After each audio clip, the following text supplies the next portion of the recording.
Bueno, me siento muy honrado de que vengan de alguna manera a compartir conmigo este homenaje a la memoria de una figura heroica que tuve el privilegio de ser su amigo, mi amigo el fiscal Alberto Nisman, Zichrono Libraja, porque la presentación de un libro acerca de él es obviamente un homenaje a él. Pero lo vamos a hacer en el formato en que habitualmente nos encontramos en esta querida Universidad Ort, y es el formato de una conferencia, porque una de las facetas que más me conmovieron del asesinato es la medida en que tuvo la medida de la repercusión mundial que tuvo. Sencillamente era increíble. Durante el año 2015 no paré de dar entrevistas y comentarios a las revistas y diarios más importantes del mundo, desde New Yorker y el programa 60 Minutes de Estados Unidos, el más importante programa, dedicarle uno al fiscal asesinado. Quiere decir que este asesinato tiene una significación emblemática que vamos a tratar de desmenuzar un poco hoy en la presentación del libro. Porque hay 4 aspectos, por lo menos, en la carrera, la obra y el destino de Alberto. Y estos 4 aspectos se ven imbrincados unos con otros, pero podemos hacer un análisis a partir de desmenuzarlos.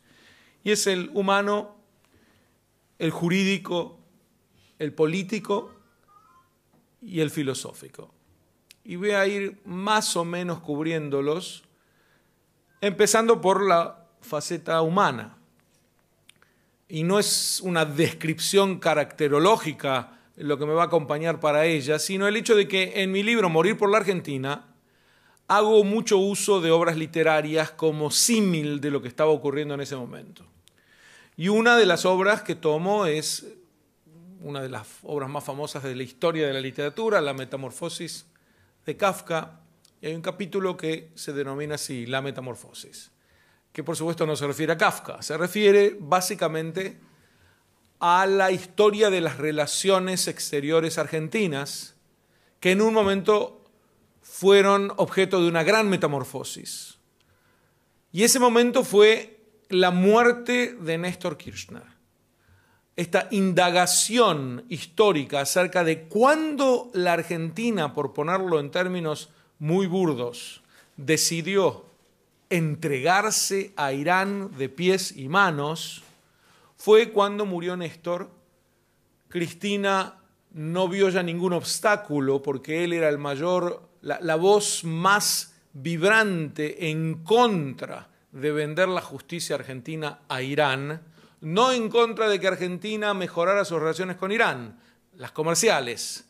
Pero Néstor tenía como postura que nunca podía ser a costa de que la justicia continuara su camino.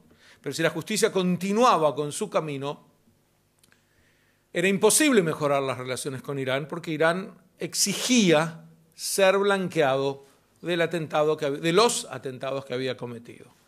Si estoy yendo históricamente muy rápido y dando por sentado todo, no tengo ningún inconveniente que me interrumpen para preguntarme algún detalle, pero doy por sentado que los que vienen a la presentación de este libro es gente más o menos, no, más que más o menos, bien informada sobre lo que ocurrió. Y esa fue la gran metamorfosis.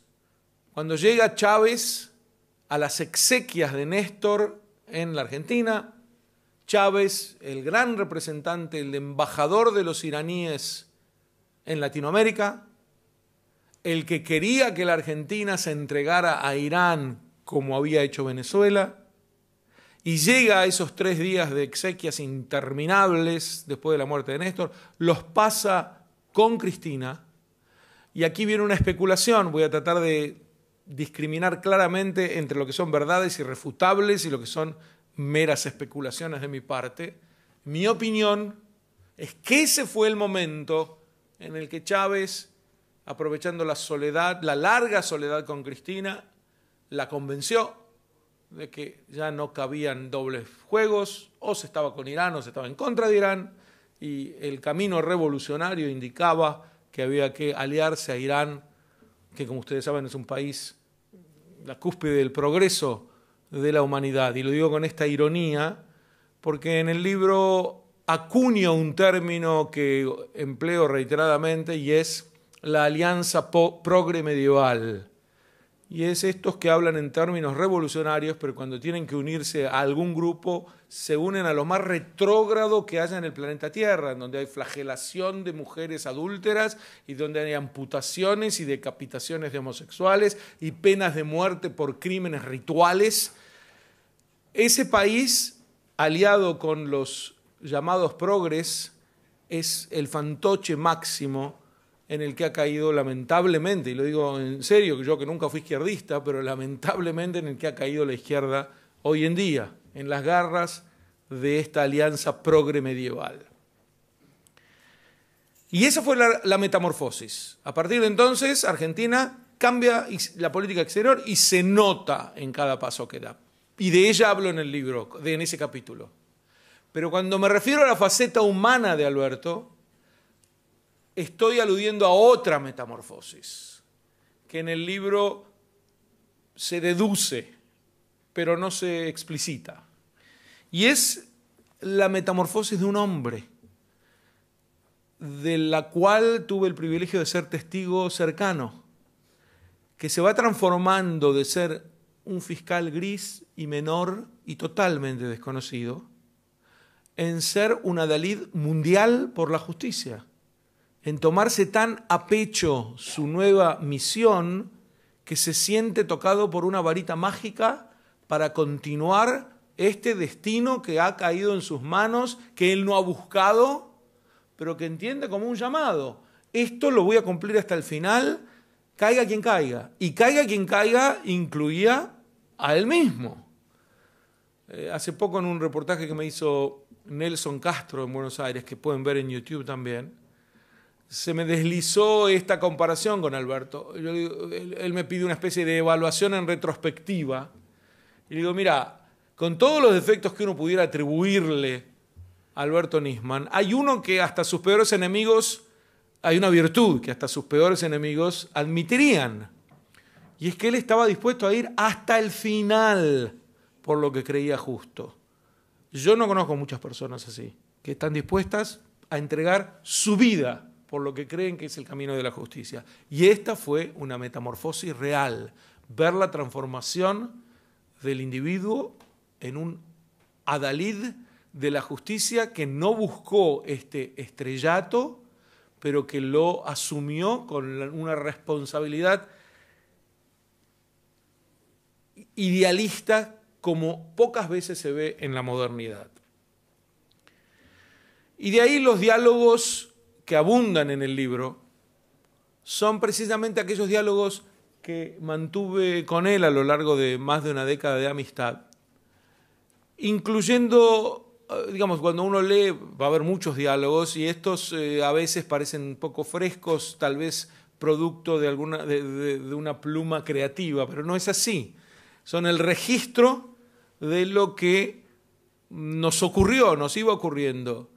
Incluso alguna de sus ironías, como otra vez con la Biblia, venía tal cual. Cuando yo le citaba una situación específica, les voy a mencionar una, y él lo tomaba con cierta jocosidad. Cuando nos conocimos, en realidad él me había conocido a mí, les cuento este dato personal, nos llevábamos 7 años, por lo tanto cuando él tenía 15 yo ya era muy grande. Él venía a escucharme como adolescente en una institución que yo dirigía en Buenos Aires. En ese momento no lo tenía registrado a Alberto, pero después escribí un artículo que despertó su interés, lo lee, me cuenta, me gustaría que nos encontrásemos, estamos muy de acuerdo. Alberto Nisman, fiscal de la causa AMIA. A mí me pareció que era un chiste, porque un domingo, para colmo, contesto, ¿quién me demuestra que esto no es una broma? Y me contesta, bueno, escriba mañana lunes en horario de la Fiscalía para hacer una entrevista con mi secretaria, tal cual fue. El mismo lunes ya estuve ahí. Comenzó ahí nuestra amistad, pero una de las facetas de este comienzo fue que desde su oficina, el ventanal, daba a la catedral, a la Catedral de Buenos Aires, en donde se ve un bajorrelieve del José bíblico reencontrándose con sus hermanos, que es uno de los episodios más dramáticos de la Biblia. Y le digo, ¿vos sabés qué es esto? No, no sabía. Le comento. ¿Y qué tiene que ver? Es decir, ¿para qué? No, porque José, digo yo, fue un individuo que fue colocado en un cargo que nunca esperó, con una responsabilidad enorme sobre sus hombros, y la asumió hasta el final. Y terminó reencontrándose con sus hermanos gracias a eso. Entendió rápido el paralelo, sonrió irónicamente, pero la ironía llega a más. Y es que cuando fui a hablar al cementerio por el primer aniversario de Alberto, coincidía con la parashá, la sección de la Torá de José reencontrándose con sus hermanos. Entonces, muy emocionado, recordé que así había comenzado nuestra relación. Lo cuento porque estos diálogos en donde él no me cuestiona, pero se divierte con una cita bíblica referida a lo que estaba viviendo, son totalmente reales. No estoy inventando o tratando de darle un toque novelesco a lo que fue de por sí a la vida novelesca de Alberto Nisman. Les decía, esta es la faceta humana. Y hay otra que es una faceta eminentemente política, pero que también podemos analizarla desde una perspectiva nismaniana. Y es así, el mundo en el que comenzó Alberto Nisman su carrera y el de hoy, o digamos, para ser más precisos, el mundo inmediatamente posterior a su asesinato, son abismalmente distintos desde el punto de vista del escenario político internacional. El mundo que le tocó vivir a Alberto Nisman era un mundo que le exigía ir contra la corriente, contra todos. En el mundo de hoy podrían nadar con mucha mayor facilidad, con muchos más aliados, porque es un mundo que está encaminado hacia los presupuestos de Alberto Nisman, de la confrontación para con Irán y su terrorismo. Concretamente, él iba contra la corriente, diría, durante toda la tercera etapa de su carrera, cuando hace la investigación, cuando presenta la denuncia, un tiempo durante el cual el islamismo era una especie de elefante en la habitación del cual no se podía hablar. No sé si esta metáfora queda clara, pero nadie podía hablar de lo más importante. No, hoy en día incluso quedan resabios de ese no poder hablar. No creo revelarles grandes verdades si les digo que un factor predominante para que el Reino Unido abandonara la Unión Europea sorprendentemente es el miedo al Islam. Es decir, lo que no querían los ingleses es ser fagocitados como una buena parte de Europa parece estar sucumbiendo ante un Islam radical. Pero no puede decirse esto tan claramente, entonces se expresa de otras maneras. Que el nacionalismo se fortalece en Europa es por miedo al Islam. No es porque repentinamente los europeos se hacen más nacionalistas. Realmente si hay algo que no tienen en esta nueva época es nacionalismo. Parecían individuos a los que les importaba muy poco el futuro de sus naciones. Ahora obra como un boomerang que estén poniendo en tela de juicio ese futuro. Ni que hablar que el cambio del gobierno en los Estados Unidos también tiene que ver con el temor al Islam. Todo esto junto marca a las claras que el mundo empieza a corroborar que Alberto tenía razón, que el Islam tenía que confrontarse y no apaciguarse. Léase en el caso de él, Irán, el Estado Islámico de Irán que exporta la revolución islámica. Y si alguno dice, no digas el Islam, no generalices, yo estoy tomando los nombres que ellos se dan, la revolución islámica, el Estado y la República Islámica del Irán. Todas las agrupaciones terroristas se llaman con nombres islámicos. No hay muchas agrupaciones antiterroristas que se pongan como nombres islámicos. Por lo tanto, no caigamos en la otra exageración. Nadie dice que todos los musulmanes sean terroristas, por supuesto que no, ni lo insinuamos. Pero tiene que quedar claro que todos los terroristas son musulmanes, que actúan en nombre del Islam y que no son descarriados que repentinamente se van de la línea mayoritaria. Al contrario, reciben de una buena parte del Islam inspiración, justificación, aliento, apoyo, y por lo tanto las posturas estas, yo llamaría arrogantes, se presentan como muy humildes, pero son arrogantes, como la de me acuerdo de una declaración de David Cameron, cuando era primer ministro inglés, un terrorista islámico decapita en la calle de Londres a un inglés y Cameron dice, con esto ha traicionado los valores del Islam. La primera pregunta que uno debería hacerse es, pero ¿y él cómo sabe eso? Para ser político británico uno tiene que ser un especialista en axiología musulmana de cuáles son los valores del Islam y cuáles no. Deja que los musulmanes digan dónde se traicionan sus valores y dónde no. No parecen estar muy escandalizados por estos crímenes, la mayoría de ellos. Ni que hablar que este era el mensaje del anterior presidente norteamericano, constantemente, cuestionando y hasta reprimiendo a aquellos que asociaran al Islam con la ola terrorista. Claro que nadie dice que el Islam y la ola terrorista están en el 100% identificados, pero decir que es el 0% es un acto de irresponsabilidad. La gran pregunta que una persona pensante debería dirimir es ¿cuál es la medida del vínculo entre el Islam y el terrorismo? ¿Acaso hay fuentes islámicas que realmente lo alientan, lo empujan, etcétera? ¿Esas fuentes no tienen que ser denunciadas? Bueno, en el libro abordo parte de este tema, pero hoy me contento con decirles que esta era la postura de Alberto cuando la mayor parte de la gente no creía en ella. Y por lo tanto, insisto, en el mundo de hoy, él se sentiría mucho más a sus anchas que en el mundo que le tocó vivir luchando contra la corriente del gobierno argentino, del escenario internacional, de lo políticamente correcto. Hablar de Alberto Nisman, por otro lado, es casi necesariamente hablar del caso AMIA. Pero preferiría no aburrirlos con el caso AMIA. Y digo la palabra aburrir porque sé que quien viene a la presentación de este libro está informado acerca del caso AMIA. Simplemente voy a dar breves pinceladas para podernos ubicar en el contexto de Alberto.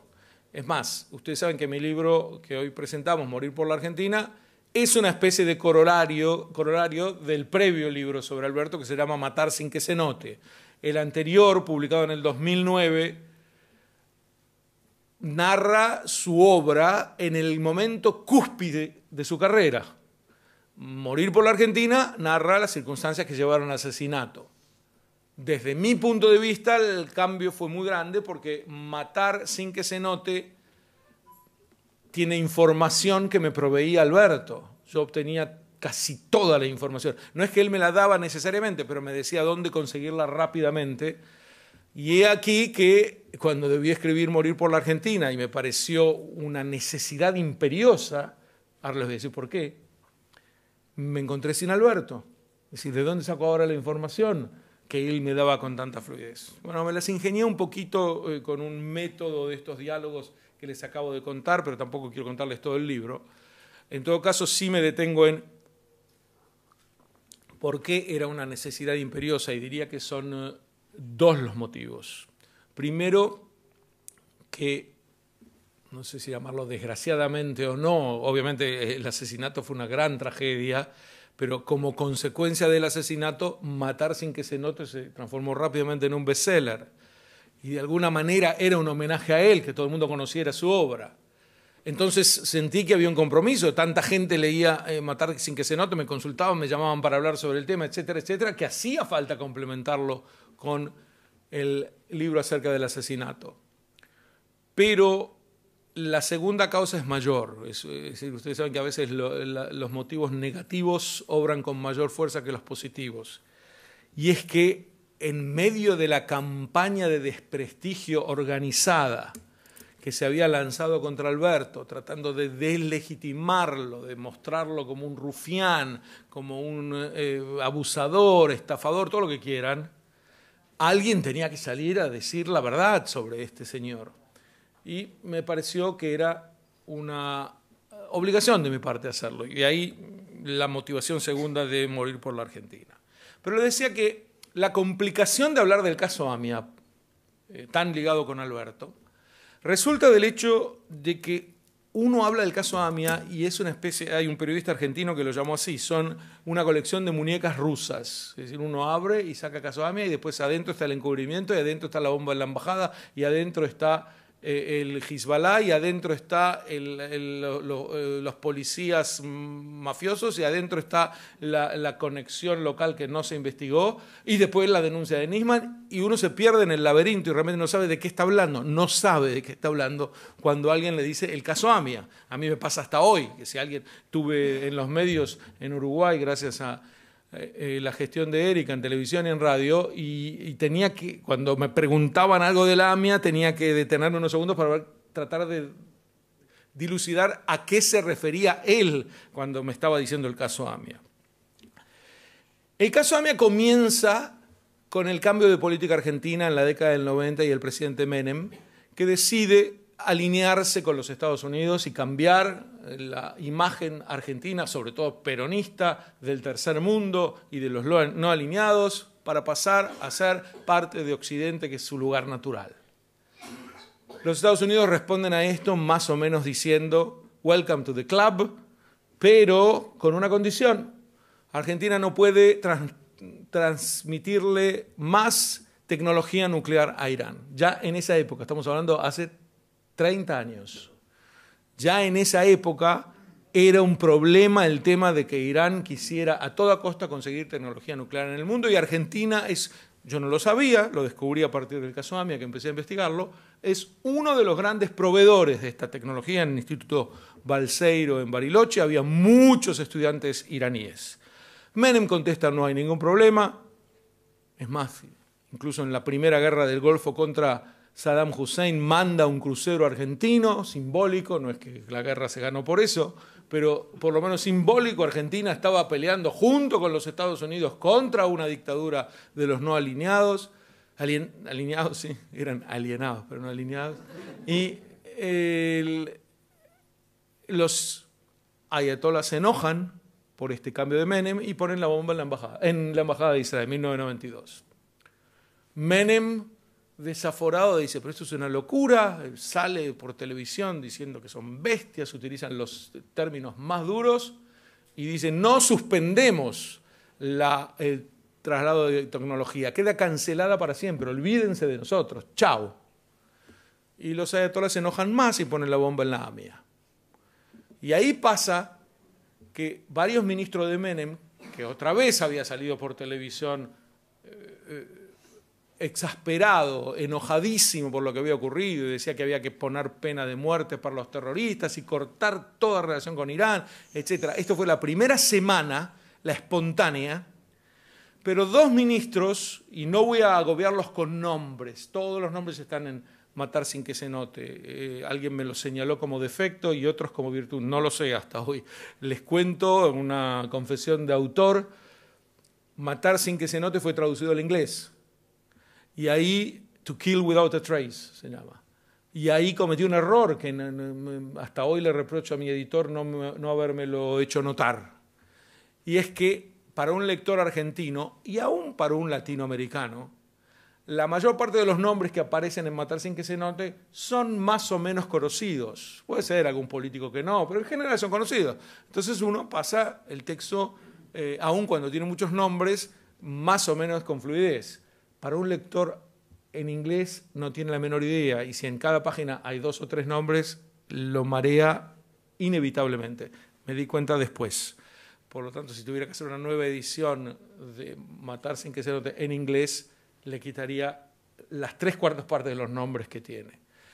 Esto lo maticé bastante en Morir por la Argentina y disminuí tanto como pude los nombres, pero había algunos que eran inevitables de todos modos. Y les decía, 2 ministros son los que le dicen a Menem, para, esto de pelearnos con Irán no da para más. Uno le dice, no podemos pelearnos porque Irán es el principal importador de cereales argentinos, ha reemplazado a la Unión Soviética en este terreno y perder a un cliente como esto es un acto suicida. Y el segundo alega motivos de seguridad, más suicida todavía, y dice, vas a seguir peleando con los iraníes y nos van a poner una tercera bomba. Y empieza a hablarse en la Argentina del tercer atentado. Entonces ahí comienza lo que llamamos hasta hoy el encubrimiento. Se decide, probablemente uno de estos 2 ministros, Carlos Corach, es el que maneja esta maniobra, que hay que desiranizar a los acusados. Hay que tratar de que los iraníes pasen inadvertidos y se pueda acusar a algún grupo de mafiosos argentinos que no puedan defenderse, porque para defenderse de que no pusieron la bomba en la AMIA van a tener que contar tantos crímenes y delitos que hicieron en el camino que ni les iba a convenir. Y así encuentran un grupo de policías bonaerenses a los que llevan a juicio y están por declarar culpables del atentado. Parecía ser que Alberto Nisman como fiscal había sido incorporado para poner el sello final, cerrado el paquete, los policías en la cárcel, nadie más habla del caso AMIA y a otra cosa. Pero ahí se despierta la metamorfosis de Alberto. En medio del juicio se da cuenta de que es todo una mentira, de que todos los testigos se contradicen y cada uno dice, ¿pero dónde está Galeano? El juez. Si yo le dije a Galeano que no era nazi, ¿por qué me hizo firmar esto? No, yo nunca vi la tráfico. No, ¿de qué me está hablando? Yo no estaba ahí. Sí, dije que estaba, pero no estaba. No uno, todos los testigos mienten. Alberto entiende que no puede convalidar esto como con un sello de goma y por lo tanto traiciona su tarea de fiscal. Ustedes saben que la tarea del fiscal es meter tanto como pueda en la cárcel a los culpables. Y él, en contra de ello, pide que los libere. Y dice, vamos a empezar de cero, 10 años después del atentado. Este es probablemente el momento más dramático de su vida. Sí, lo eximimos del tema del asesinato. Porque en ese momento el mundo se le puso en contra. Sobre todo el mundo más querido por él, que eran los familiares de las víctimas, que se acercan a él desesperados y le dicen, pero ahora me vas a decir que tengo que esperar 10 años más de basura como esperé hasta ahora, que ya estábamos por hacer justicia y vos ni siquiera vas a apelar en este juicio. ¿Qué es esto? ¿Quién te puso acá para dejar en libertad a todos los que pusieron la bomba? Anda a convencerlos de que ellos no pusieron la bomba y de que este señor solo va a poder llegar a quienes sí pusieron la bomba. Y llegó, tuvo gran apoyo político porque el presidente Kirchner llamó al caso AMIA una desgracia nacional y puso un ingente presupuesto para crear la UFI, la Unidad Fiscal de Investigación, con Alberto Nisman a la cabeza, que en una obra heroica, hazaña de 30 profesionales de primera, yo los vi trabajando con mis propios ojos, les puedo decir que entrar ahí parecía entrar no sé, iba a decir al FBI, pero en el FBI también hoy se han descubierto tantas fallas que esto parecía la perfección en funcionamiento. Y llegaron a todos los detalles de quién puso la bomba, cómo Ibrahim Berro, el autoinmolado, cómo lo entrenó el Hezbollah, cómo entró en la Argentina por la triple frontera, cómo los iraníes manejaron los fondos en el Deutsche Bank, cómo sincronizaron los vuelos. Todo demostradísimo en un informe, en un dictamen de 802 páginas que Alberto presentó el 26 de octubre del 2006 y en el que se detalla la verdad del caso AMIA. Así que si hay algo que les pido en la reunión de hoy es que nunca más digan o dejen que se diga, ojalá algún día se sepa qué pasó en la AMIA. Se sabe todo lo que pasó en la AMIA. Los que pusieron la bomba están protegidos por Irán, pero sabemos quiénes son. Por lo tanto, este de ojalá se sepa reemplaza una oración mucho más feliz que es ojalá algún día los pongan presos a los que hicieron el atentado. Eso sí es un deseo legítimo y es porque ellos están protegidos por el Estado terrorista. La sucesión entonces viene así, el caso AMIA y Nisman descubriendo quiénes cometieron el atentado. Hasta aquí no es muy complicado. Lo que pasa es que inmediatamente, en retrospectiva, aparece el tema del encubrimiento. Y entonces emerge el juicio por el encubrimiento del caso AMIA, ya no por el atentado en sí. Entonces, cuando uno habla del caso AMIA, a veces está hablando del encubrimiento y no del atentado. Y también hay que saber separar esto, porque no es lo mismo la responsabilidad de los que encubrieron con las de los que cometieron el atentado. Y aquí también Alberto levantaba una bandera en soledad, porque venían a decirle, sobre todo aquellos que lentamente, aquellas partes de los familiares de las víctimas que lentamente se hicieron simbiosis con el gobierno kirchnerista y terminaron siendo defensores del kirchnerismo muerte hasta hoy, le hace memoria activa. Ellos vienen a exigirle a Nisman qué pasa con la conexión local, por qué no se investiga la conexión local. Y le llegan a usar todos los epítetos contra él, se le ponen en contra como grandes enemigos. Y la respuesta sistemática de Alberto frente a esto fue: lo que quieren los iraníes es precisamente que nos dediquemos a lo que ustedes llaman la conexión local. Aquí hay una conexión local que se llama Mohsen Rabbani. El agregado cultural de la embajada iraní en la Argentina fue el cerebro del atentado, fue el que hizo todos los contactos, el que reclutó a la gente, el que los coordinó, el que movía el dinero. Eso se llama conexión local. Cuando Alberto comenzó a utilizar el vocabulario de conexión local y creyó que con esto los calmaba, empezaron a exigir: no, pero queremos la conexión local nacional. Es decir, hasta que no aparezcan argentinos culpables, no nos vamos a calmar. Pero esto era precisamente quitar el foco de Irán y empezar a buscar a quién manejó una ambulancia trucha y quién trajo un helicóptero y movió el legajo y quién se puso contento del atentado, que eran todos colaterales y menores. El atentado lo perpetró Irán. Es como empezar a investigar la Shoah por cómo colaboraron algunos holandeses con los alemanes que invadieron el país. ¿Qué tiene que ver? Digo, ese es otro tema. Pero la Shoah la perpetró Alemania y entonces debe empezar a focalizarse en Alemania hasta que los culpables sean llevados a juicio. Esta es una lucha que Alberto siguió hasta sus últimos días contra aquellos que querían de alguna manera levantar la bandera de la conexión local, pero en la práctica, ayudar a Irán. Y lo han demostrado hace muy poquito, porque hace, yo diría 2 meses más o menos, cuando empieza a difundirse en la Argentina la iniciativa de hacer un juicio en ausencia a los iraníes, debido a que si no se hace eso, las posibilidades de que sea un juicio real están ya desvaneciéndose, y por lo tanto no es bueno hacer un juicio en ausencia, pero es mucho mejor que no hacer nada.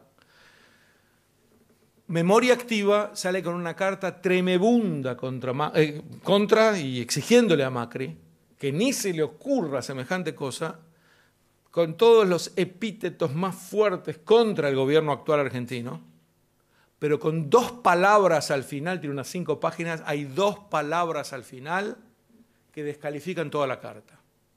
Y es cuando ellos dicen al final, y como quien no quiere la cosa, como si fuera un detalle menor, y ahora sí está llamando a un juicio en ausencia contra Irán sin ninguna prueba. Sin pruebas son las 2 palabras, sin pruebas. Es decir, primero que es un escupitajo a la obra de Alberto. Él trajo todas las pruebas. En segundo lugar, ¿qué pasa por la mente de una persona que se dice progre, que otra vez en esta alianza progre medieval va a defender al régimen más recalcitrante que hay en el planeta Tierra? No puedo saberlo. Es una cuestión, si hay algún psiquiatra acá que lo analice profundamente, porque me cuesta entender qué lleva a una... Entiendo que una persona quiera la conexión local, entiendo que esté en desacuerdo con el gobierno argentino, entiendo esto, pero defender gratuitamente a los iraníes no me cabe en la cabeza. ¿Qué los puede motivar? Salvo que uno diga, mira, son puros peones políticos del kirchnerismo y la estrategia que el kirchnerismo decidió es una alianza global con Irán y por lo tanto hay que defenderlo a Irán. Si es así, la situación es más trágica de lo que uno suponía con respecto a Memoria Activa. ¿Cuándo se plasma este acercamiento delictivo entre la Argentina e Irán? Se puede rastrear hasta enero del 2007 en Caracas. En ese momento, Ahmadinejad viaja en su segunda visita de muchas que hizo después a Caracas, se reúne con Chávez y en 15 minutos de la charla le dice lo siguiente. Antes de decirlo, ya escucho alguna objeción que me dice que vos estuviste ahí, que sabes lo que dijeron. Respuesta: una media docena de ministros venezolanos que sí estuvieron y que después desertaron y siguen colaborando con los Estados Unidos en la investigación de tráfico de drogas en Venezuela. Y fueron entrevistados separadamente por la revista Veja, que es la revista más importante del Brasil, creo que tiene una tirada de 1 millón de ejemplares. La revista Veja publica las entrevistas separadas y todos declaran lo mismo. Lo que da las claras que es cierto. ¿Y qué fue lo que ocurrió en esa reunión? Camarada Chávez, necesito un favor, lo que quiera.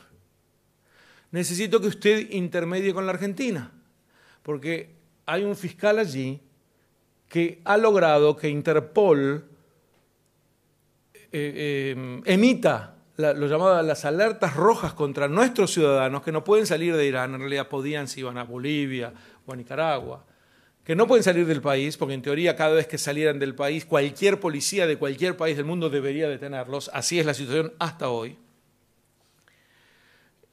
Y le pido que interceda, ya no da para más esta pelea con la Argentina. Si usted intercede, los que se van a ver beneficiados son la Argentina, Venezuela y los gobiernos de ambos países. Léase, pídame la guita que usted quiera porque se la vamos a dar.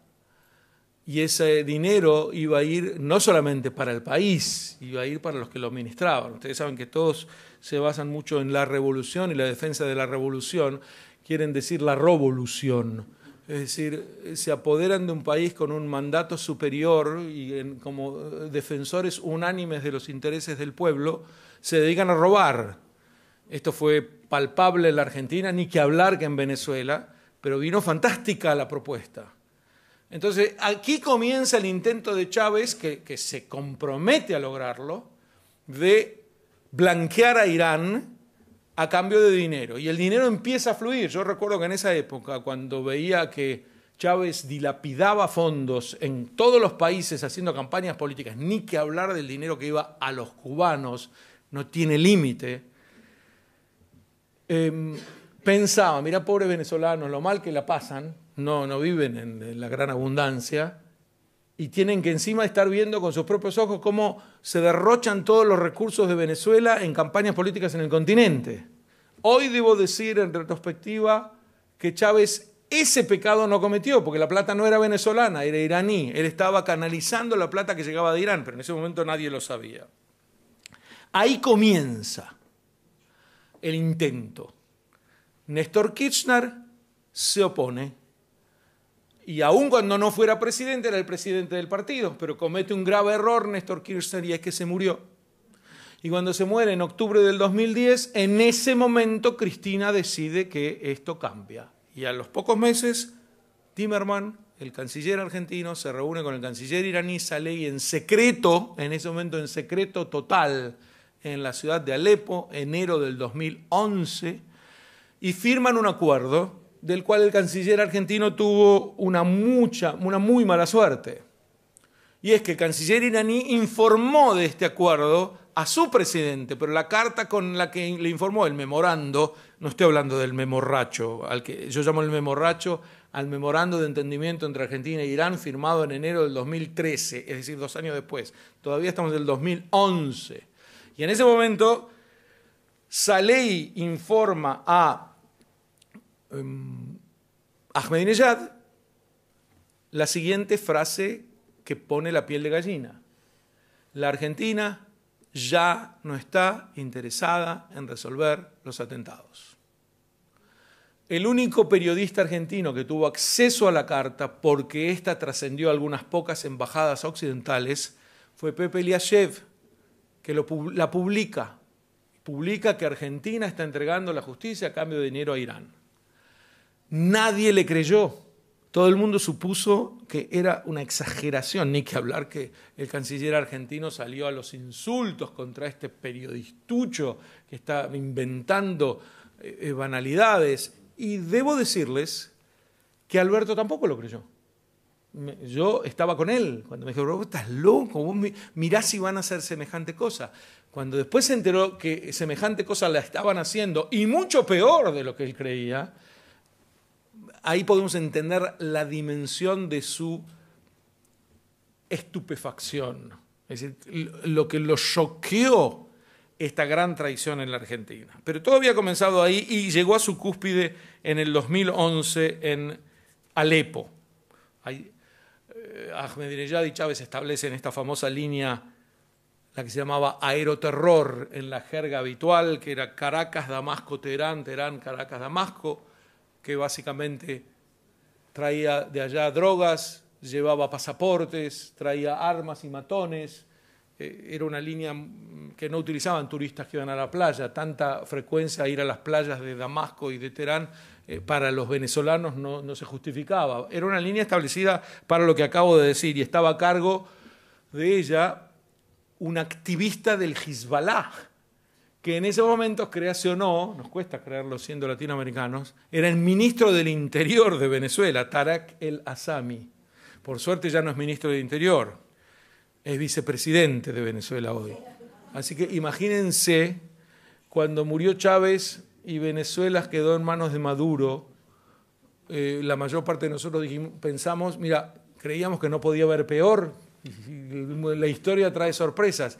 Les quiero decir, adelantándome, si Maduro llegara a desaparecer y uno piensa no puede haber peor, el vicepresidente actual de Venezuela, ahí sí que vamos a poder decir, peor que este no puede haber. Es un activista del Hezbollah. Saben que Venezuela, creo que en esa época tenía 100.000 asesinatos, es el país más con el, ¿cómo se dice? No, índice, para el índice más alto de asesinatos del mundo, y la inflación más alta del mundo, que además que deja al segundo y al tercero lejos, lejos a la distancia. La situación en Venezuela es gravísima y la Argentina, que se encaminaba rápidamente, vertiginosamente a un escenario similar, empezó a cambiar el rumbo con el cambio de elecciones de la que voy a hablar. Pero esta lucha de Alberto contra el acercamiento argentino a Irán se manifestó especialmente cuando él introduce la segunda etapa de su labor investigativa. Yo a las 3 etapas, son 3, las llamo la trilogía Nisman, en un artículo que está en internet. Si ponen la trilogía Nisman lo van a encontrar. Y también este artículo tiene una cierta historia personal. Yo estaba en España después de una gira de conferencias. Un alumno, Adam Dubove, me acuerdo, me escribió un email diciéndome, Gustavo, ¿me podés poner en contacto con Nisman? Porque estoy haciendo un trabajo para la universidad, necesitaría. Le respondo, mira, en este momento está totalmente agobiado él, porque estaba por presentar al Congreso su denuncia, pero apenas calmen las aguas, te prometo que lo presento, te llevo a verlo. Les diría minutos, no estoy dramatizando, me llega de Alberto el informe que va a presentar en el Congreso. Y me lo pasa en varias versiones, en inglés, en castellano, un resumen del castellano y un resumen del resumen. Entonces vino fantástico, tomo el resumen del resumen, lo leo y escribo el artículo de la trilogía Nisman en el momento. Estamos a las 4 de la mañana más o menos en Madrid, estaba por tomar el avión de regreso a Israel. El editor sube el artículo a internet, se lo mando a Alberto, el enlace, esperando su feedback. ¿Qué te parece el artículo? Y realmente siempre él contestaba como un felino las preguntas. Cuando tenía que escribir el libro era inmediata las respuestas que daba. Así que me sorprendía que pasaban minutos y una hora y media y no venía respuesta. Y me llega el email de Adam Dubove, el mismo estudiante que me había dicho esto y al que yo le dije, te lo voy a presentar, en donde me dice, estoy concernado, Gustavo, te tengo que contar que acaban de encontrar a Alberto muerto en su departamento. Pues no les puedo explicar el tsunami emocional que sentí en ese momento. Yo estaba ahí esperando la respuesta. Pero el tema de la trilogía Nisman pasa porque toda la primera parte fue investigar el caso AMIA, demostrar la culpabilidad de Irán, y la segunda parte fue cuando él descubre que un tal Abdul Qadir, que había sido intendente de la segunda ciudad más importante de Guyana, Linden se llama la ciudad, y este señor no nació Abdul Qadir, pero se convirtió al Islam y se puso ese nombre, y los islamistas, para probar su lealtad, le pidieron un trabajito extra que consistía en hacer volar el aeropuerto Kennedy de Nueva York, y llevó suficientes explosivos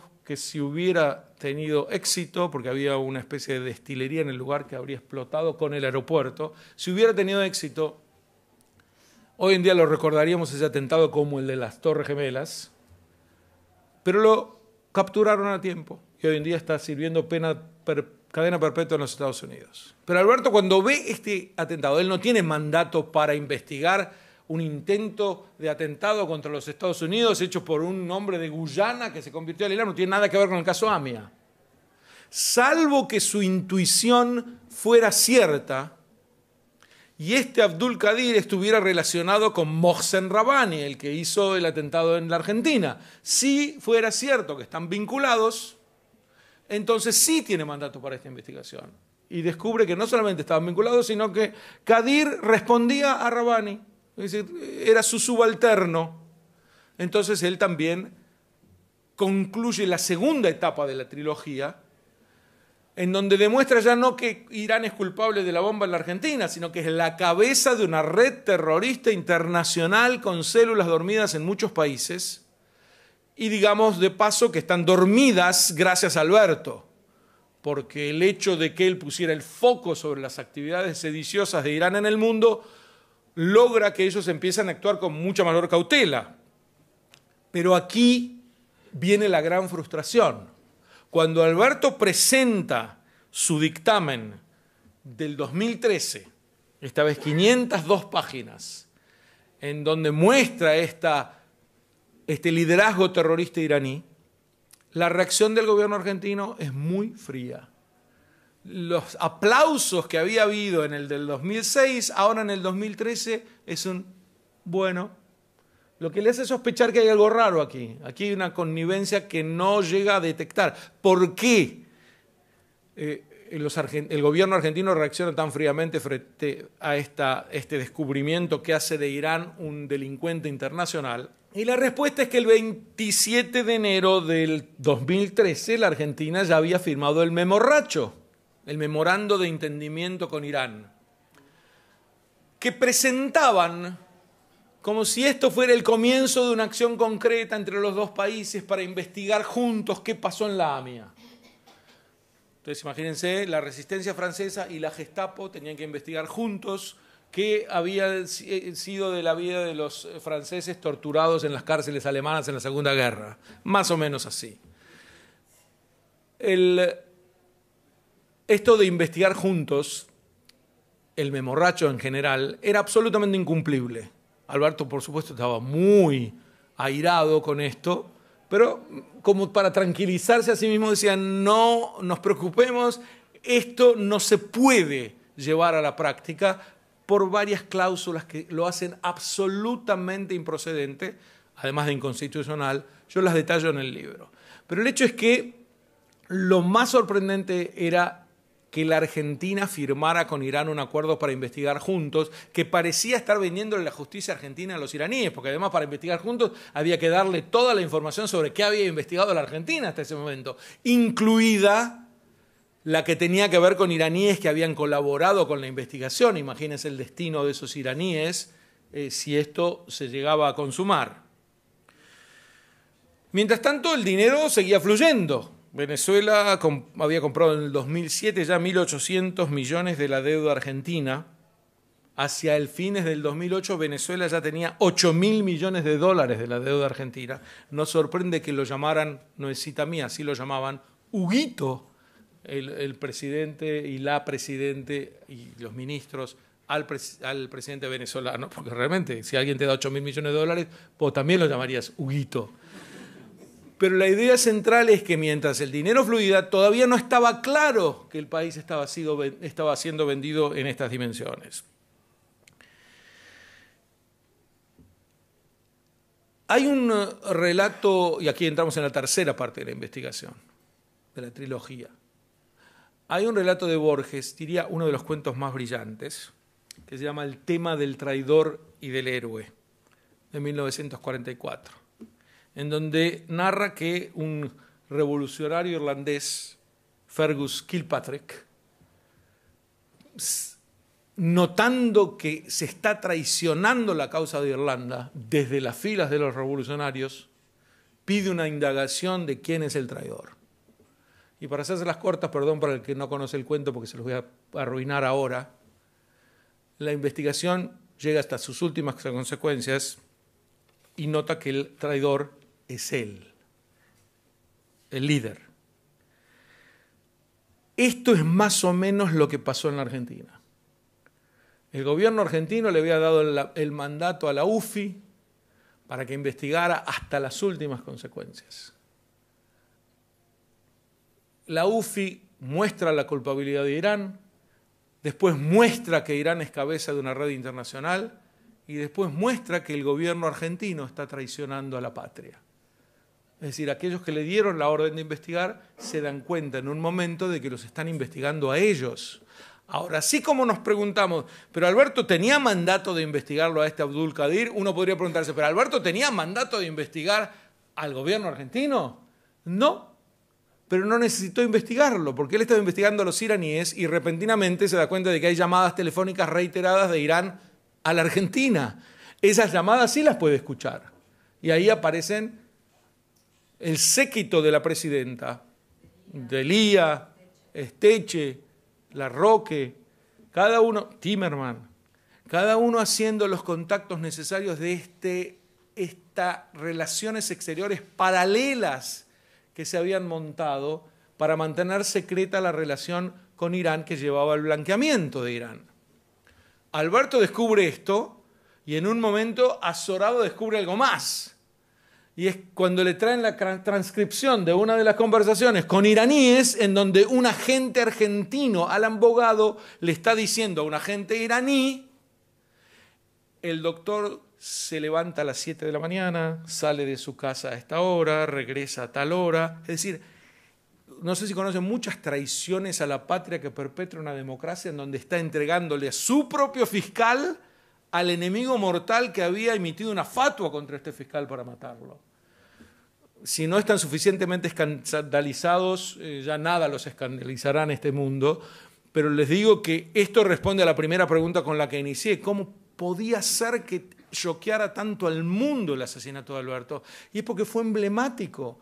Las dictaduras matan, eso se sabe, pero que un gobierno democrático haga matar a su propio fiscal porque está cumpliendo con su deber, no creo que tenga precedente en la historia de las democracias.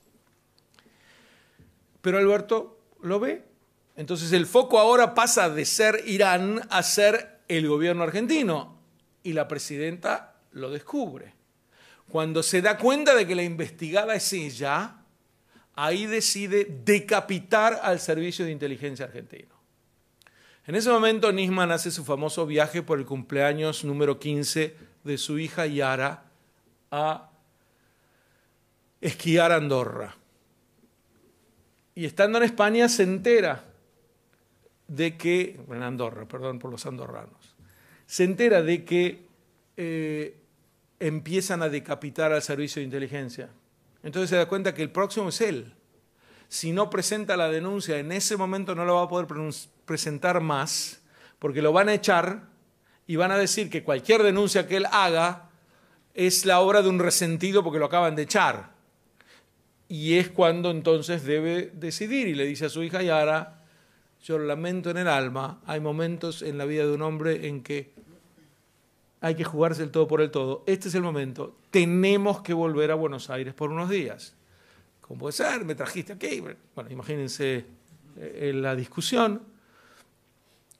Él informa de esto a su ex esposa que estaba con la otra hija. Estaban separados ya 3 años también por el caso Amia. Digamos, fue el caso Amia el que de alguna manera desmembró a su familia porque lo absorbió como un embudo. Él se iba a las 6 de la mañana de su casa, llegaba a las 11 de la noche, casi no tenía vida familiar debido a esta convicción que lo llevaba hasta el último lugar. Y la ex esposa lo llama y le dice, de ninguna manera te llevas a Yara a la Argentina. Y él dice, sí, es por muy poquitos días, voy y vuelvo, no hay salida. ¿Pero por qué vas a ir ahora? Porque operan a mi mamá. No me mientas, Alberto, yo acabo de hablar con tu mamá, no la operan de nada a tu mamá. Bueno, también pueden imaginarse esta discusión. Hasta que termina Sandra Arroyo Salgado, que me acompañó muchísimo en la presentación del libro en varias ciudades en Argentina, estuvo conmigo y, digamos, me honraba con su elogio al libro, pero fundamentalmente con su defensa apasionada del padre de sus hijas. Uno podría haber esperado que fuera un poco más circunspecta al respecto, no lo fue. Esta discusión con Sandra hace que ella le diga, a la nena la dejás, no te llevas a la nena, si querés volver a Buenos Aires, volvé, pero no la llevas a la nena. Él igual pensaba que iba y volvía, esto está claro, porque el pasaje lo tenía de ese modo. Y ahí fue que le dice, el diálogo fue, ya le despaché la valija. Y le contesta, que se vaya la valija a Buenos Aires, a la nena la dejás en el aeropuerto, yo ahora la voy a buscar. Y así fue que deja a la nena en el aeropuerto. La nena de 15 años, tampoco una nenita, pero la madre la va a buscar desde Holanda. Él llega a la Argentina, casi de inmediato va a la televisión a presentar la denuncia, al otro día la denuncia es presentada en tribunales, estamos en viernes y el lunes va a elaborarla en el Congreso. El sábado a la noche lo matan. La primera reacción de la presidenta fue bochornosa, porque en vez de simplemente decir, lo lamento mucho, expreso mis condolencias a la familia, hasta hoy, no lo lamentó ni expresó condolencias. Sí, poco antes de Nisman había muerto alguien y se habían decretado 3 días de duelo nacional. Por Nisman no solo no era duelo nacional, ni condolencias. Y ella sale inmediatamente a decir por televisión que fue un suicidio. Ustedes imagínense, ya digamos, se cruzaron todos los límites. Ya era ella, el FBI, la CIA, el Mossad, todos juntos, ya investigó, ya sabe que fue un suicidio. Después, cuando la entrevistan Dexter Filkins, que sobre este reportaje con Dexter Filkins, que salió en The New Yorker, la principal revista del mundo, dicen algunos, si quieren me detengo, porque yo también aparezco en ese reportaje y sé con detalles qué ocurrió en él. Pero en ese reportaje es cuando ella hace gala de su perfecto inglés y cuando él le dice, pero escúcheme, usted anunció que fue un suicidio, ella contesta, bad information, bad information. No sé si recuerdan esta frase de la cual muchos se burlaron. Como diciéndole, yo no dije que fue un suicidio, yo pregunté.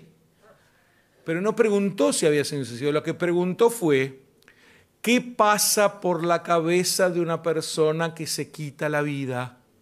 Esa es la pregunta, pero que se quita la vida no era la pregunta, era ¿qué pasa por la cabeza? De todos modos, como se dio cuenta a las horas de que los argentinos no son idiotas y nadie se tragaba lo del suicidio. Ustedes imagínense, una persona, primero que en su temperamento era el antisuicidio caminando, siempre apasionado y siempre jugando al tenis y mostrando las últimas fotos de sus hijas y con todos los planes del mundo a mediano, a corto plazo por realizar. En la cúspide de su carrera va a presentar en el Congreso Nacional su gran obra de trabajo de investigación, etcétera, etcétera, y de repente se mató 15 minutos antes. Las pruebas de que fue un homicidio abundan.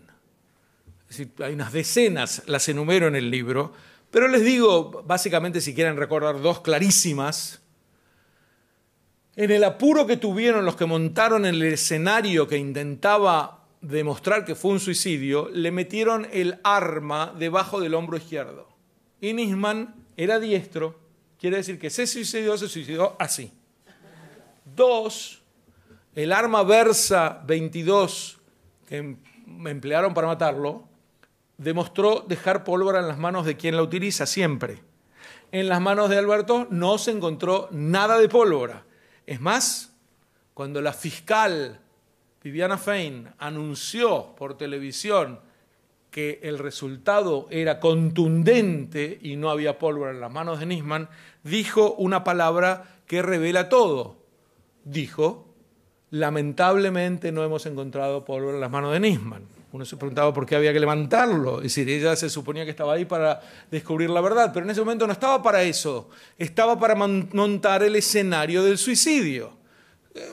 Enchastrándolo todo, permitiendo que todos se investigaran por todos lados, tocaran todo. Habrán visto en televisión algunas de las películas que pasaron sobre la vergüenza que fue el departamento de Alberto cuando fue invadido por estos grupos que supuestamente venían a descubrir qué había pasado. Entonces la presidenta cambia lo del suicidio cuando se da cuenta de que la gente no lo cree y empieza con lo del suicidio inducido. Lo obligaron a matarse. Vamos a hacer así, no nos detengamos en el tema. Suicidio inducido es una manera de asesinato. Entonces sí, fue un suicidio inducido. Yo no creo, conociéndolo a Alberto, me cuesta imaginarme alguna situación en que le impongan matarse. Pero digamos que sí, bajo tortura, no lo sé. Eso es una forma del asesinato, así que otra vez está probado el asesinato. Pero cuando se dio cuenta de esto, dijo, bueno, no, si ya es suicidio inducido, digamos asesinato del todo. Y salió a decir que fue un asesinato. Pero ¿quién era la víctima de este asesinato? Ella.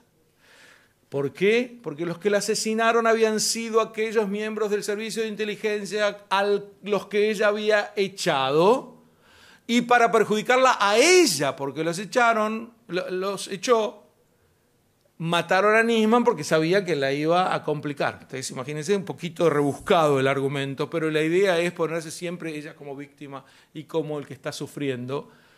Todavía no creo que reparen que cuando se murió Alberto, la principal víctima fue Alberto. Con todo, en este ir y venir de versiones, lo que podemos deducir era una intención clarísima: crear confusión. No era que la gente se creyera que es un suicidio, porque nadie se cree que es un suicidio, nadie, ni los que dicen que es un suicidio creen semejante idiotez. Era crear confusión, que haya tantas versiones que finalmente la gente termine por decir, bueno, nunca vamos a saber nada, abandonemos el tema, arrojemos la toalla y esto ahí quedará enterrado en una injusticia más. Lo que me lleva a la última de las consideraciones, de los aspectos que quería tocar, y es el aspecto filosófico, que responde a la pregunta de quién hace la historia humana, tan apasionante como es. Y le cito 3 viejos paradigmas del siglo XIX. Los 3 revelan notables grietas, pero vale la pena mirarlos en retrospectiva. Uno es el de Tolstoy en La Guerra y la Paz, donde básicamente plantea que la historia es algo así como los tejes y manejes de personas y familias que sin darse cuenta están creando la nación. Entonces la historia es esa, las relaciones humanas van llevando a este mundo vertiginoso que a él le tocó y ni que hablar que a nosotros nos tocó vivir. Frente a él, el escocés Thomas Carlyle dice muy contundente: la historia es la biografía de los grandes hombres. Es decir, hay personas iluminadas, lumbreras, que en un momento determinado empujan la historia humana. No tengo que contarles que Marx la veía como lucha de clases sociales, que después los nazis trasladaron a luchas de razas, pero la historia está hecha de luchas constantes entre grupos que pretenden someterse unos a otros. La vida de Alberto, fascinante, hollywoodesca como fue, parecería apuntar en la dirección de Carlyle. La historia la hacen los grandes hombres que en un momento determinado, aparte que grandes hombres son hombres cualesquiera que en un momento determinado entienden que tienen una misión delante de su vida y esa misión es el camino que los ilumina. Ustedes saben que cuando las ciencias sociales empezaron a polarizarse, por un lado una escuela positivista de Durkheim, entre otros, y por otro una normativa que decía que había que usarlas para transformar la sociedad, como Marx, vino Max Weber a rescatar al individuo. Es decir, no hay grupos, es decir, hay grupos, hay familias, pero fundamentalmente es el individuo el motor de Occidente. Es el único que puede actuar con intencionalidad es el individuo. El único que puede actuar con racionalidad es este motor del Occidente, que es el individuo. Esto lo traía Weber en su teoría, pero ya lo podríamos rastrear hasta el profeta Ezequiel en la Biblia. Ven que no solo a Nisman le habló del tema. En esta terna de los profetas clásicos majestuosos, Isaías, Jeremías y Ezequiel. Isaías es el que ve la visión del mundo final, sin guerras, etc. Jeremías es más el profeta de caídas y ascensos en la historia. Y Ezequiel es el profeta de la responsabilidad individual. El hombre morirá por su propia transgresión. El hombre es responsable de sus propios actos, no sus padres, no su madre, no hay nada que justifique al individuo autónomo en acción, nos dice Ezequiel, que viene algo así como una especie de visión compensatoria, porque la responsabilidad colectiva de los judíos había fallado, lo llevó a la destrucción de Jerusalén y del templo, etc. Entonces lo único que podía quedar incólume y salvarlos ahora era la responsabilidad individual. Terminé con la Biblia. No se preocupen más. El tema es que esto es una especie de faro que da explicación a cómo Alberto hizo historia. Porque, por supuesto, ahora en el recuerdo se va agigantando su figura año tras año. pero cuando me acuerdo de cada uno de los pasos que daba y cuando me contaba en dónde estaba y cuando le mandaba un email y lo respondía, en retrospectiva me puedo dar cuenta de que es este individuo una especie de iluminado que siente que este es el camino que tiene que emprender, aún si le cuesta su propia vida. Me tocó ser traductor de él muchas veces en conferencias, en una de ellas en Israel, a donde lo llevé. Alguien le pregunta, ¿usted no tiene miedo por su vida? Y él responde, no, porque estoy protegido por el Estado argentino. Todos corremos riesgos en la vida, pero es cierto, tenía tantos custodios, y etcétera. Les quiero decir, entre paréntesis, que muchas veces especulamos con que fuera asesinado. Es más, cuando terminé de escribir Matar sin que se note y le llevé el libro, no, le llevé el manuscrito, le mostré al mismo tiempo la lista de 5 títulos que se me habían ocurrido y le pregunto cuál te gusta más. Y él pone el dedo con una sonrisa picarona en uno de ellos que decía El asesinato de Alberto Nisman. Créase o no. No porque Matar sin que se note hable de su asesinato, porque no lo habían matado, estamos en el 2009 en ese momento, pero porque especula con su asesinato porque él venía amenazado todo el tiempo. Después en la editorial me dijeron, de ninguna manera, es un morboso y quedó, creo que justificadamente, Matar sin que se note. Ahora, en esta conferencia en donde le preguntan si tiene miedo y él contesta, no, porque estoy protegido, después de que fuera asesinado, me invitaron al mismo lugar a dar yo una conferencia sobre Alberto cuando se cumplía 1 año de su muerte. Y alguien tuvo la ocurrente idea de proyectar detrás de mí, antes del comienzo de la conferencia, esos segundos en que él está diciendo, no tengo miedo porque estoy protegido por el Estado argentino. Porque concretamente lo que pasó ominosamente fue eso. Cuando el Estado argentino decidió que no había que protegerlo más a Nisman, los lacayos de Irán pudieron proceder a cumplir con las amenazas que le prodigaban una y otra vez. Nisman estaba muy amenazado, había una fatua contra él, pero mientras estuviera protegido, estaba protegido. Y agrego, en estas especulaciones sobre su posible asesinato nunca se le cruzó jamás por la cabeza que podría llegar a ser en su casa, que le pusieron una bomba en el auto, que se le retobara un custodio, eso podría llegar a ser, pero en la casa, como estaba en una especie de castillo protegido, pero claro, si el Estado decidió que ese día no hubiera más custodios y que se eliminaran las alarmas del edificio y que todo quedara en lo que se llama en la jerga territorio liberado para que pudieran actuar, para que pudiera actuar este comando, así fue como se produjo el asesinato. A la pregunta que a ustedes podría ocurrírseles de ¿y quién lo mató? La respuesta es fácil, no sé quién apretó el gatillo.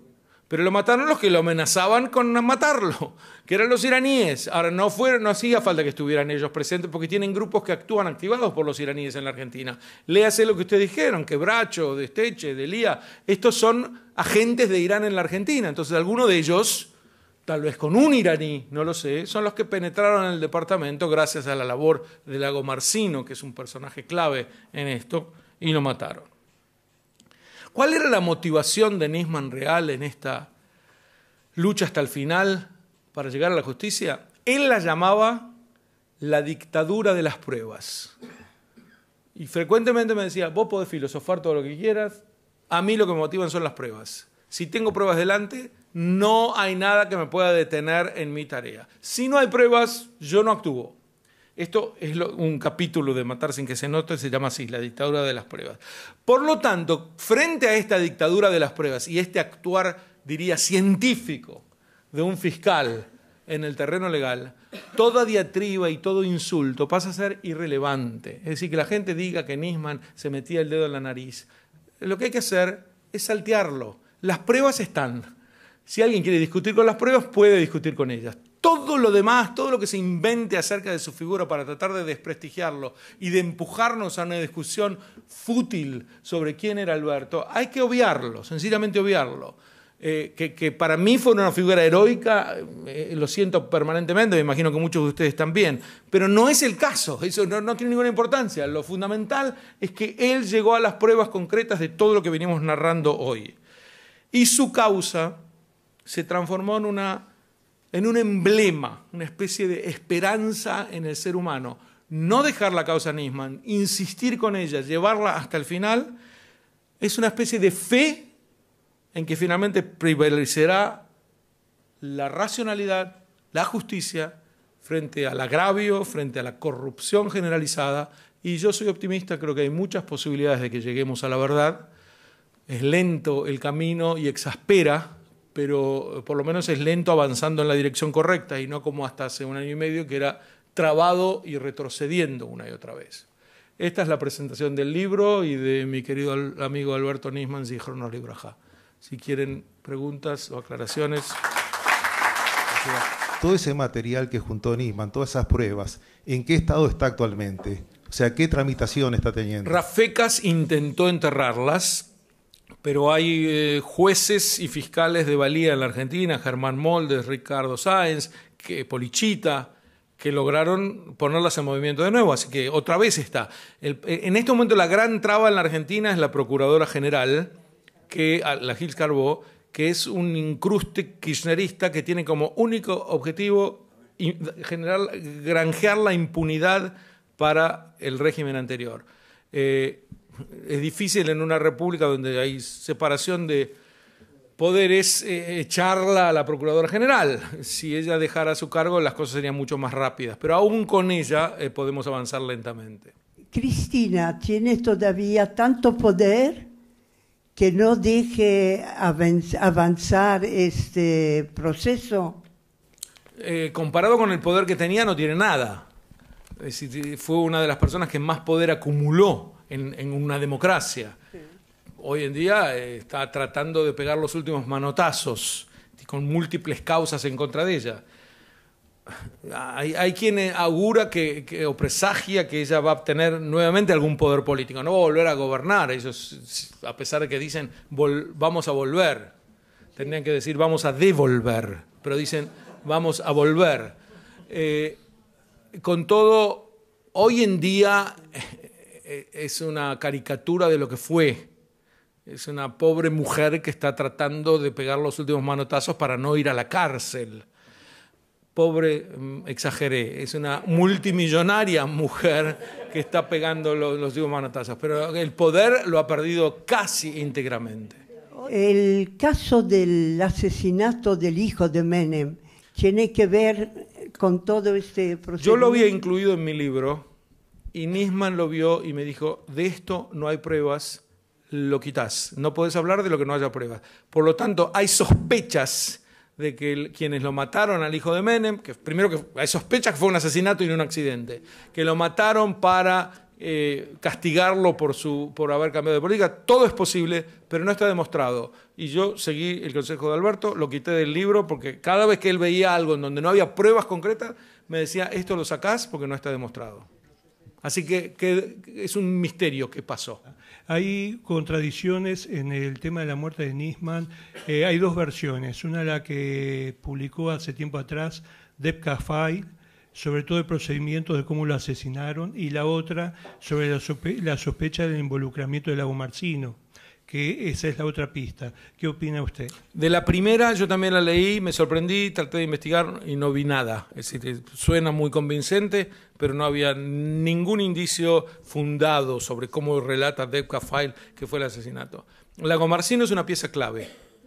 Él es el que entregó el arma asesina y es el que probablemente le abrió la puerta a los asesinos. Si algún día confesará, yo creo que sí, hay una posibilidad, porque su personalidad parece ser bastante débil y él tiene un miedo pánico de que lo maten a él y a sus hijos. Y por lo tanto, por ahora es una pieza más de la complicidad con los asesinos. Pero está clarísimo que él mintió, eso está demostrado. Él lo primero que dijo en su declaración fue que Nisman le pidió el arma porque quería proteger a sus hijas con quienes iba a pasear el domingo. Se olvidó de que las hijas estaban en Europa, no podían ir a pasear con él el domingo. Ya con esa mentira podés penetrar en otras que dijo y que no quiero enumerar ahora. Pero no miente porque sea mentiroso, sino porque está siendo amenazado. Y a lo mejor en algún momento canta.